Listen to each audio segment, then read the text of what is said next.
Welcome back to another episode of Rock Boys Football, continuing with our summer scouting series. As we take a look at one of the more exciting teams in the country heading into 2023, and that's the Washington Huskies. Dill, I'll say this. I haven't seen a team just like look night and day different from 2021 to 2022 in less than a year than what Coach DeBoer has done with this Washington Huskies team. As East Coast guys, we have our Pac-12 back. That's actually exciting. I would be asleep by 11 with Jimmy Lake as head coach. And so this is a team that we love watching. We've dug into. And before we get in, again, just want to say thank you to you guys. The support you guys have shown. And the best part about doing the summer scouting series is learning from the fans on certain players to watch. If you guys have any insight, let us know in the comment section. We'll add it to our notebook. But again, can't thank you guys enough for all the support and checking the fellas out. If you do enjoy the content, consider subscribing to the channel. Almost 6,000 subscribers on the channel is truly an incredible number. That's thanks to you guys. Dill, I'm going to lead it to you. Kick us off on this Washington Huskies team. And you said it. It's like, with given where Jimmy Lake left this program after inheriting a kind of a juggernaut with what Chris Peterson has built, it's really incredible what Kalen DeBoer did coming in and just – again, what I think he did is he brought in a quarterback who had a very much a down year in Indiana compared to what he did in the past few years at that school. And then a group of wide receivers who really didn't get their chance to shine because like these wide receivers they've always been good. And then Jimmy Lake just put them in the basement. Well, they didn't have a quarterback. I mean, you trot out a Dylan Morris and the other guys they were trying in 2021. It just wasn't even close. And when they got their shot, like those three guys took off and you could tell, you knew they had that talent. You saw the athleticism, the size, the playmaking ability.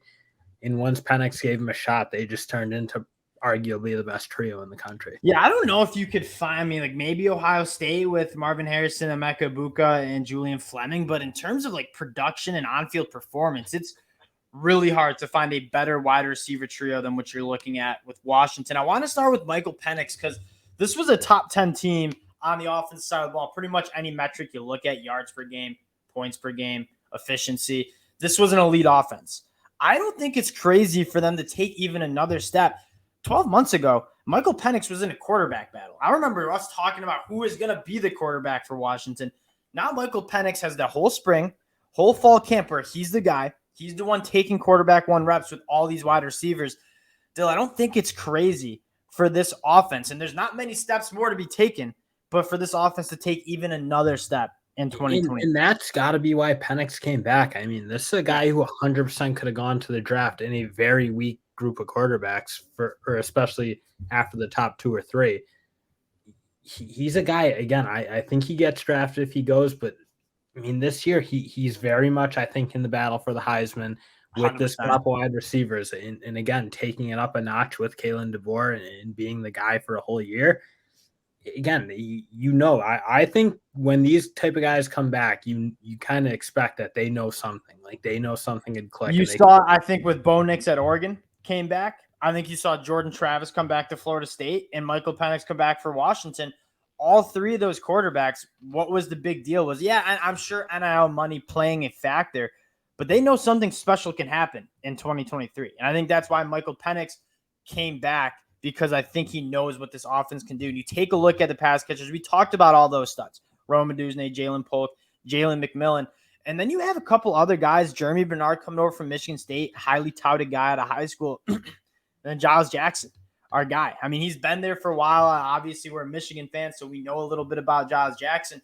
Interested to see if he can be kind of a guy that you can get him on some end arounds, get him on some screens, because he might not be the best pure wide receiver. But in terms of getting the ball in space, I do think Giles Jackson can make something happen. The only issue with Giles Jackson is like you got three guys who are I don't know how you get him on the far better wide receivers, and B, like I know they're bigger players, 6'1", 6'2", 6'3". That's what they're coming in at, but they all fly. They all can play with the ball in their hands. They're just those three are like they're the perfect wideout. And like, okay, you could put Giles Jackson in and try to get him touches, but those three need to have the ball in their hands. That's true. I don't know. Yeah, that was it's like as Michigan fans, you saw the promise and whatnot, but Michigan didn't have these three wide receivers either when Giles Jackson was on the field. That's fair. It's like the Wildcat quarterback argument. Like, what are you going to run Wildcat when you have Michael Penix? You know what I mean? Like, it's just like it's really hard to take those wide receivers off the field. I do just want to shout out, give some Michigan love to Giles Jackson. I'll tell you another thing to keep an eye on: this running attack, and not even like the actual running attack, but Dylan Johnson coming over from Mississippi State. Have his numbers right here. At Mississippi State, also kind of an air raid system, 149 catches, 864 yards. I think Dylan Johnson coming from Mississippi State in the transfer portal is a massive addition in terms of what Washington wants to do. I think Wayne T was good. I think Dylan Johnson has a little bit more juice. And then you add Daniel Ngata too coming over from Arizona State. This running back room, especially Dylan Johnson, who I really do think will be the running back one in this offense, it's looking pretty solid. And Dylan Johnson's really good in that air raid scheme running the football. That's probably the big thing. Is like the Washington run scheme isn't for every running back because you got to do it kind of in a different way. And you don't get a ton of touches because they are going to be throwing it. And I don't think the offensive line is going to be made up of maulers this year, and nor was it last year. So you got to be able to do it differently. And a guy who can pick his way through holes, really good in space. That's what Dylan Johnson is, and that's what Washington's going to need him to be. So I do think he is like a perfect fit. And phenomenal out of the backfield. And Washington likes to use those guys out of the backfield too. Looking at that offensive line, and I think it's a pretty solid group. When you have tackles like they do, Troy Fatanu, and I'm going to do my best with the pronunciations. I see their numbers, and I write down their numbers on my notepad. Troy Fatanu at left tackle, Roger Rosegarden at right tackle. I mean, those guys are getting all Pac-12 mentions. I think those are really good bookend tackles. You have to replace some guys on the inside. Jackson Kirkland, who I feel like was there for 10-plus years, he's gone.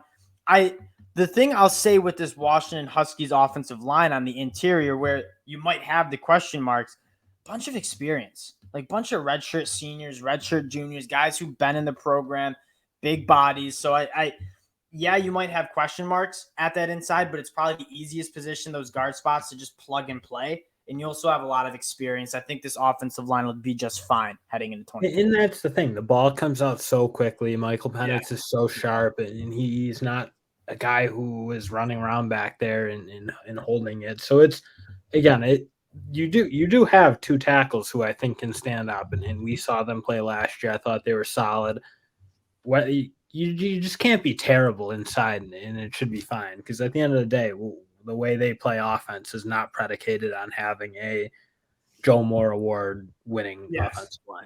Yeah, that's a really good point. Michael Penix does do a really good job of getting the ball out quick, and so it takes a little pressure off an offensive line that, again, I'm not saying I have question marks on, but the fact that Michael Penix is an experienced guy, gets through his reads quickly, will certainly help. Looking over to the defense side of the ball, this is probably where you want to see a jump. I think you're returning a lot of production. It was a solid group, like around 50th points per game, yards per game. Really good against the run, only 3.5 yards per carry. But when they did play a team like UCLA, you saw them get a little bit leaky. I think it starts up front, and you're talking about maybe two of the better edge rushers that you'll see in the country as a duo in ZTF and Braylon Trice. Braylon Trice, another guy that seems like a dude that this could be a special season, decides to come back, for probably would have been a day 2 pick in the 2023 NFL draft. And that'll be the thing. If Zion Fatui Tuapolo can like take that step, and I know he was hurt and it felt like last year he didn't like play like a full workload essentially. Agreed. But like if he can be ready to rock and roll back like what he was in the years before, it feels like he's just been battling injuries so long. I remember talking about this kid when we were in 2021. Like, he's just been so good in the last. I just feel like he hasn't been healthy. But if you can get him right, Braylon Trice is a dog on the other side. I think you're feeling really good. And another guy just to shout out, Zach Durfee, coming over from Cedar Falls, Iowa. Apparently got some good review. This is a spring practice notes. I haven't seen him play. I've heard that he got some buzz in spring. Having a guy that can come off and get ZTF for Braylon Trice to blow off the edge will be nice. I think the bigger question mark on this defensive line is probably on the inside. You have Letatuli Ganoso, who is, I think, solid. You have Ulu Ale, who's just a massive, massive man. I'm kind of looking at some other guys. Fatui Tuatele, remember him coming out of high school, one of the top kids out of the state of Hawaii. And then the Parker twins. Like, there's some names that I like. that'll be in a group that I don't think was dominant last year, but I think could be an improved group heading My into issue 2023. with what they were doing in the inside was when those edge rushers would win and push quarterbacks out, like quarterbacks consistently could get through. Like what you saw with Bo Nix did, he just tore him up on the inside. Like, yeah, their edge guys would win on the edge, and Bo Nix would just leak out into the middle. And they need to have. I feel like their D tackles need to play a little more athleticism and be able to push the pocket to not allow to give those edge rushers the chance to finish those sacks off or be more disruptive. Because again, it's like if you can't get a little bit of push when your edge rushers are winning, it's just all for naught, really. Because again, if you have played those athletic quarterbacks, which are the teams they're going to need to be able to beat in the Pac-12, Bo Nix, Utah, Caleb Williams at USC, Cam Rising, give Utah. well, that's why I did blank on the name for a second, so I said Utah. But Cam Rising, obviously an athlete, and they need to be able to control those guys. Like when they take off, these D tackles need to be in a better position to make plays because their edge rushers are so disruptive and create that's actually a really good point because like when you look at these guys are a lot better against the run. Like you saw their numbers against the run, 3.5 yards to opposing offenses. Pass rush, maybe you have some more question marks. So maybe mixing in some guys that can play in space, can rush the passer a little bit more from the inside. That's actually a good point because that is probably where you saw them struggle. Going to that linebacking group, another guy, kind of like we were talking with ZTF. And again, I'm just going to do my best on these pronunciations. Edufan Olufashio. When he's on the field, he's good. I was looking back at it. I don't think he's played a healthy season since he's been at Washington. So he's a guy in the middle that, man, if he stays healthy, I think you feel pretty good about this backer class. You go in and get Raylan Gorforth from USC who can play. But, man, again, that's just the story of it is these guys can play on defense, got to stay on the field and be healthy. Yeah, and I also think it probably will help again when you have those first year schemes and you do roll it back over. You at least think you got the chance to get better. It's like these players aren't bad players. It's just Washington always had really good defenses, even with Jimmy Lake, frankly. They just could never score. Yeah. But they have the players to do it. It's just like, again, I think Alfonso Tuputala, again, another guy who had his moments and showed flashes of playing good football. Even he's playing with a broken hand, it looked like, for parts of the year.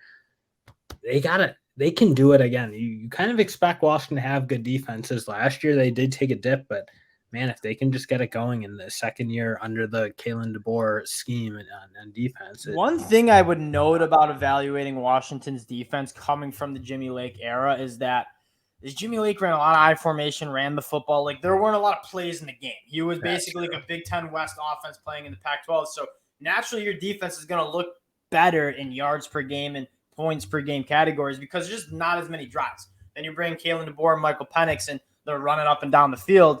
So the defense, from like a statistics standpoint, yards per game, points per game, probably take a dip. But I'm not trying to say that this Washington defense can't take a jump because I certainly think they need to take a jump if you want to win a Pac-12 championship game or make a run at the college football playoffs. But I think a lot of the media doesn't give Washington's defense enough credit because they just look at the baseline stats and say, oh, they gave up more yards than they have or normally. Working to the secondary, this is probably the group that, they bring in Jabbar Muhammad from Oklahoma State, who's good. I think a lot of programs wanted him. I like Asa Turner. It's not the prototypical Washington defense that you're used to having with like legit NFL draft talent. I still think it's an okay group. Yeah, and my guy is Asa Turner. I feel like he's the one guy who can really be like a difference maker and a playmaker, and you just see him constantly all around the football, and that'll be a big thing. If this team can take the ball away, they don't need to be a defense that shuts teams down and doesn't give up any yards. Like they can give up yards if they can be tough in the red zone and they can have a couple guys make some plays, some fumbles from their defensive line on sacks, or have a guy like Asa Turner who just looks like he's got really good instincts. That's probably all they need to do. Because again, you're right. They don't have that group of corners who they've had, like feels like they've had 4 or 5 straight years of having first round picks in their secondary across the board.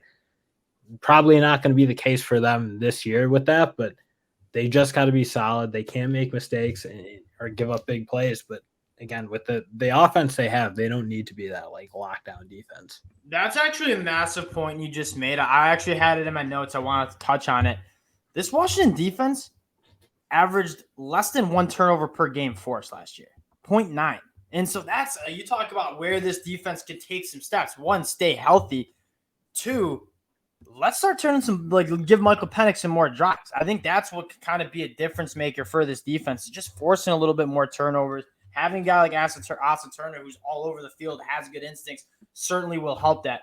Dill, taking a look at the schedule, again, when you're talking about making the college football playoffs, when you're talking about winning Pac-12 title, the schedule matters. And you're taking a look at it, it's a bear.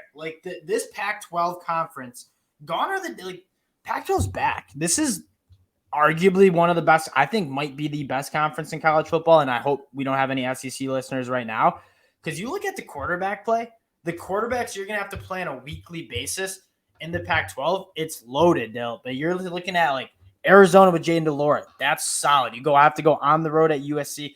On the road at Oregon State is no cakewalk either.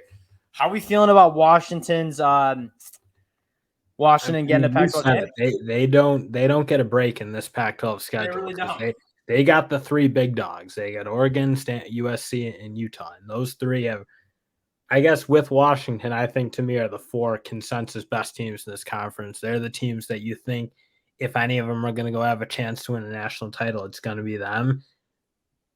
I mean, that's a brutal schedule. There's no 2 ways about it. I mean, it's not to say when you can score the way Washington can score, you can win games against anyone, but it is brutal. You're taking a look at one thing I'll note. I like you having the bye week before you get Oregon at home, because if Washington's as good as we think they are, they're going to be undefeated going into that Oregon game. You can get a bye week after starting the season 5-0, and then you get Oregon at home.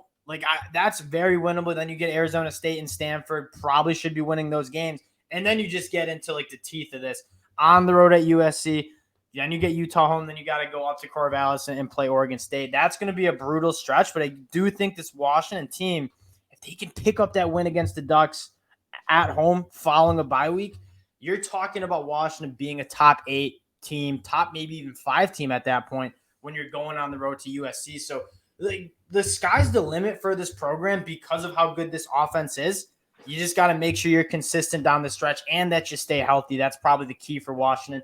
But it's going to be a blast to watch the Pac-12, a blast to watch this team. Appreciate you guys checking the fellas out as usual. If you do enjoy the content, consider subscribing to the channel, and we'll talk to y'all later.